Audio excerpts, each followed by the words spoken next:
Hello guys, we are now at Websummit in Lisbon and here with you Anna Tutova, co-founder of Coins Telegram, and our guest, legendary venture capital investor Tim Draper. And great to have you here, Tim. Great, well thanks Anna, thanks for being with me. Yeah, and you as well quite early investor into Bitcoin, so can you tell us your story? How did you start with venture investing? Like you invested in all these unicorns, so Skype, Tesla, Hotmail and so on, and how as well did you discover Bitcoin eventually? Well, so I started in the venture capital business a long time ago, 1985, and I was knocking on doors to see if people wanted money for their stock. And the doors were like something software, and so that was the beginning of my career in venture capital.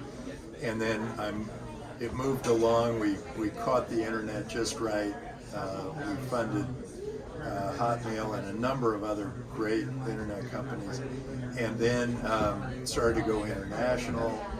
And it turned out it was somebody in Korea, from Korea, who told me about how his son wanted a sword for his birthday, and he paid $40 for the sword. And when we finally got into it, he said, "Oh, it was a virtual sword." And it got me thinking that, wow, virtual and money, and it got me thinking about virtual money. And I thought that after that, games would bring one currency to another and start merging them. But that isn't what happened, because Bitcoin came along and they had cracked the code. So Satoshi Nakamoto had cracked the code to be that trusted third party. You don't need the banker and you don't need the government, and you have a currency. Now governments are freaking out about that, so clearly the weaker government officials are trying to consolidate their power, and the stronger government officials are setting people free, and the countries where the officials are setting people free are the countries that are going to be the biggest winners over the next 40 or 50 years. So just as freedom has encouraged some other great countries to become great economic powers, and when governments get overly controlling, and they don't trust their people, then those countries go flat economically, and it's happened throughout history. It's North versus South Korea, it's Russia versus the U.S., it's Eastern Europe versus Western Europe. The countries that had heavy controls on their people didn't trust their people, and those countries went flat economically. And the countries that said, we trust our people to do the right thing, those countries succeeded in a big way. They ended up benefiting economically, and so it created more jobs, more value, more wealth, more progress, everything. And so when Bitcoin came along, I realized there was progress, and it was going to be an issue for governments. Some governments were going to say, set our people free and we will benefit economically, and some governments were going to say, no, we have to control all the currency, and those governments are going to, their people are going to suffer. And that's kind of been the way it has been forever. But whenever there's a new technology, if a government embraces it and lets its people experiment with it, those people go off and do great things. And when a government clamps down, it's not good for the society. So we're going through that right now. It's going to be interesting. Most of the small countries are saying, let's make Bitcoin a national currency. El Salvador, Malta, Japan, Congo, number of great countries have said, we're going to make Bitcoin a national currency. Those countries will thrive. They will attract all the best Bitcoin entrepreneurs. They will work the hardest. They will also benefit from the liquidity that Bitcoin creates.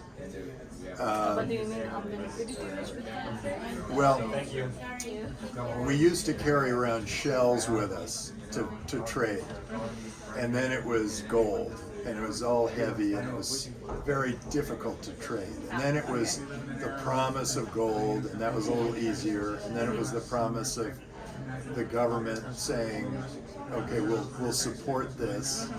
And that made it a little easier. Well, now with Bitcoin, it's instantaneous, and you can move money wherever you need to move it as quickly as you want to move it. That is an incredibly valuable tool. And the accounting of it, the taxing of it, all of that can be done very quickly and very efficiently without an accountant, auditor, bookkeeper, transfer agent. You don't need any of those people.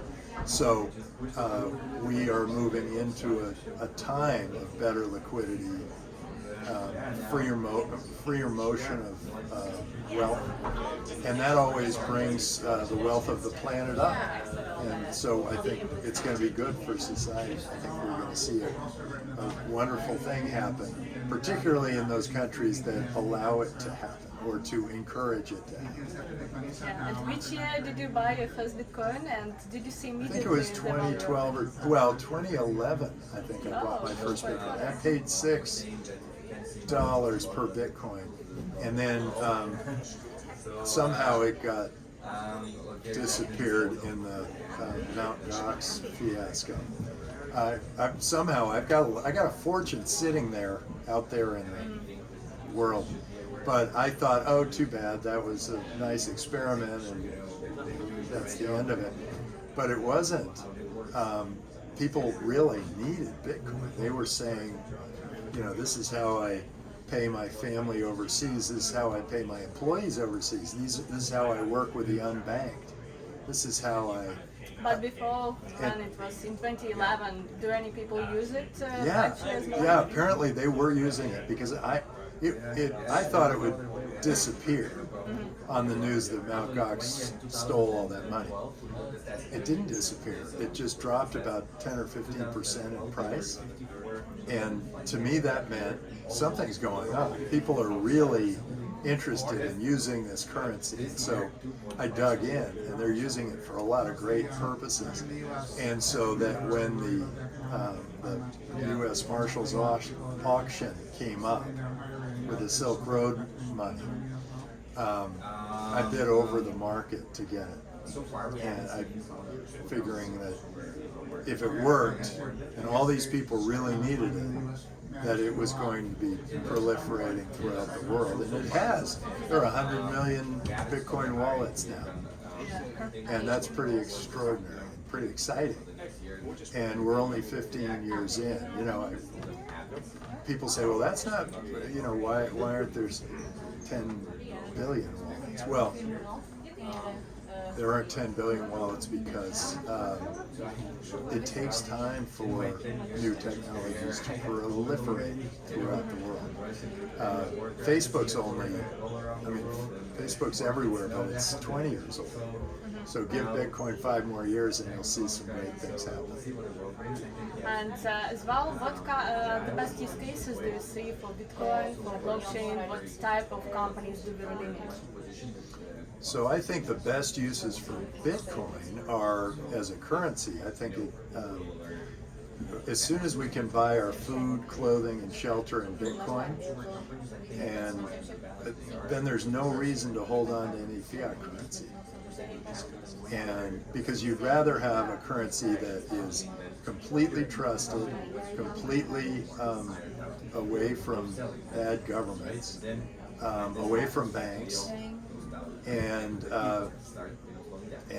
that is a great opportunity for people. But as soon as my food and clothing and shelter are, if I can buy things in the grocery store, I can pay my rent, I can buy clothes, then there will be no reason to be tied to a fiat currency that is in the power of the the government officials and not in the power of me in my hands.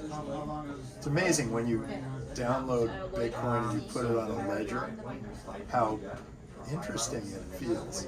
It's like, oh, this is my money. You know, they've been holding my money. They've been playing with my money. But this is my money. I actually have my money. And that makes a big difference to people. And you will see that happen. And then it'll be much easier to move around. I mean, you'll probably be able to do it on a phone or something like it and move it from place to place. And that will be a lot faster, more efficient. And interestingly, it'll keep better records and there won't be tax cheats because it's going to keep perfect records. And it can deduct the money right there. And what about stablecoins?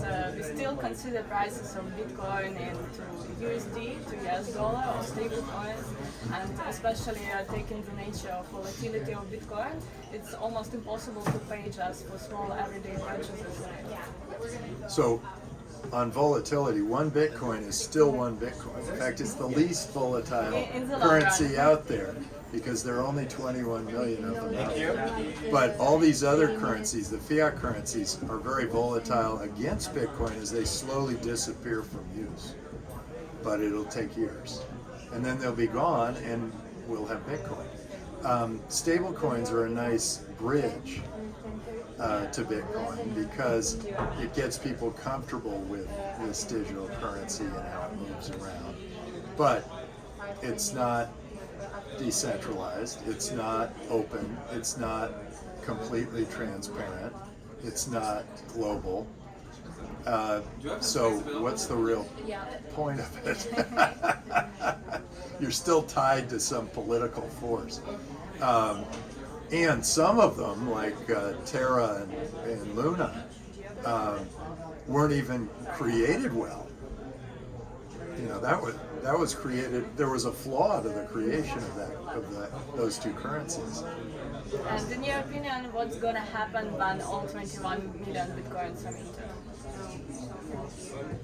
Well, there's still a service provided by the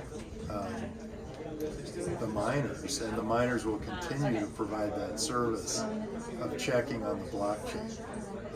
You asked what the blockchain might be used for in the future. Yes.